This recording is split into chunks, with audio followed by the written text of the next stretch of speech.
Speaker for the Dead, 1986, is the second installment in Orson Scott Card's Ender series, a collection of 5 sci-fi novels. Serving as an indirect sequel to Ender's Game, the novel continues the story of Ender Wiggin, a brilliant and empathetic young man who trained at the battle school. Ender's exceptional tactical skills and his ability to understand others made him a natural leader.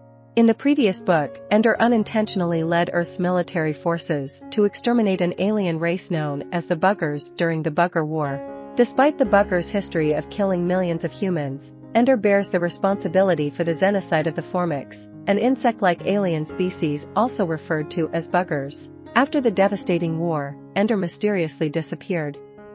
Speaker for the Dead takes place 3,000 years after the Bugger War, where Ender, due to the effects of space travel, is still alive at the age of 25. Humans now traverse the cosmos at the speed of light, exploring new planets for colonization, including those once inhabited by the Buggers. Governed by the Starways Congress, a governing body, humanity faces the challenges of governing far-flung colonies spread across vast distances between star systems. In his role as a speaker for the dead, Ender travels through the universe, conducting unique ceremonies called speakings.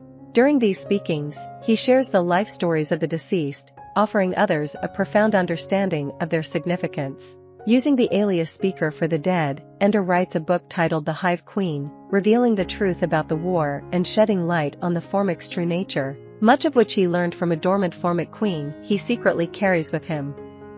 Ender has promised the queen to help find a new home to revive the Formic species.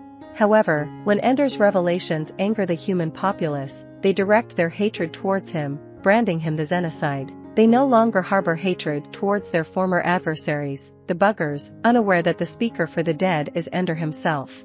Accompanied by the dormant Formic Queen, Ender embarks on a quest across the universe in search of a new home for her species.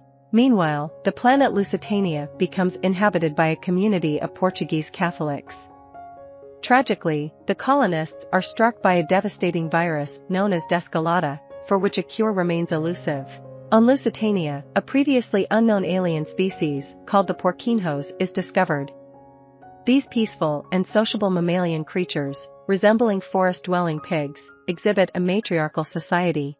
The Starways Congress imposes strict limitations, allowing only a select few scientists to conduct minimal research and interaction with the aliens. The aim is to prevent any potential conflict between humans and the newly encountered species by withholding information about human civilization and technology. Within this framework, the xenobiologists on the Lusitania colony obtain permission to study the enigmatic Porquinhos.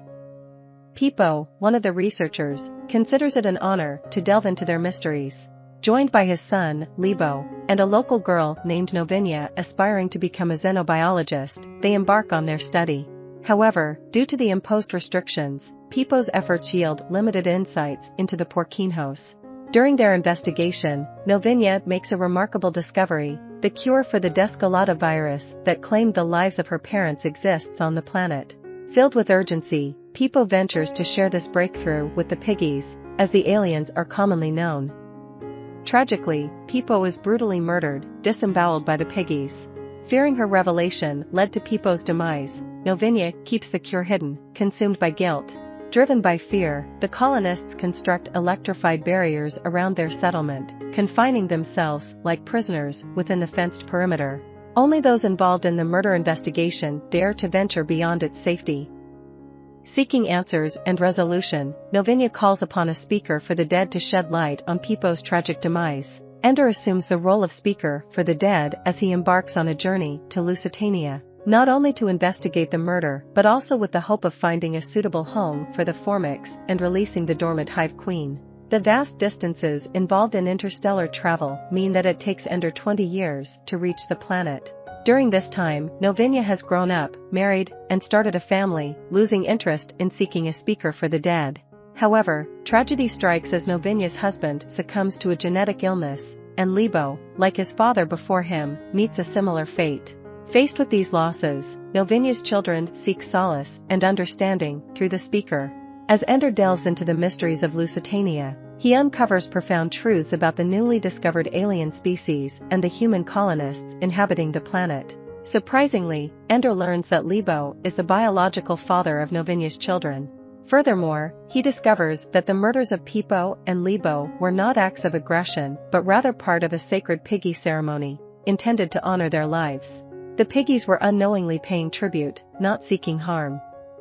Utilizing his own name, Ender initiates a process of reconciliation and negotiation between the human colonists and the piggies. He strives to establish a lasting peace treaty, bridging the gap between the two species.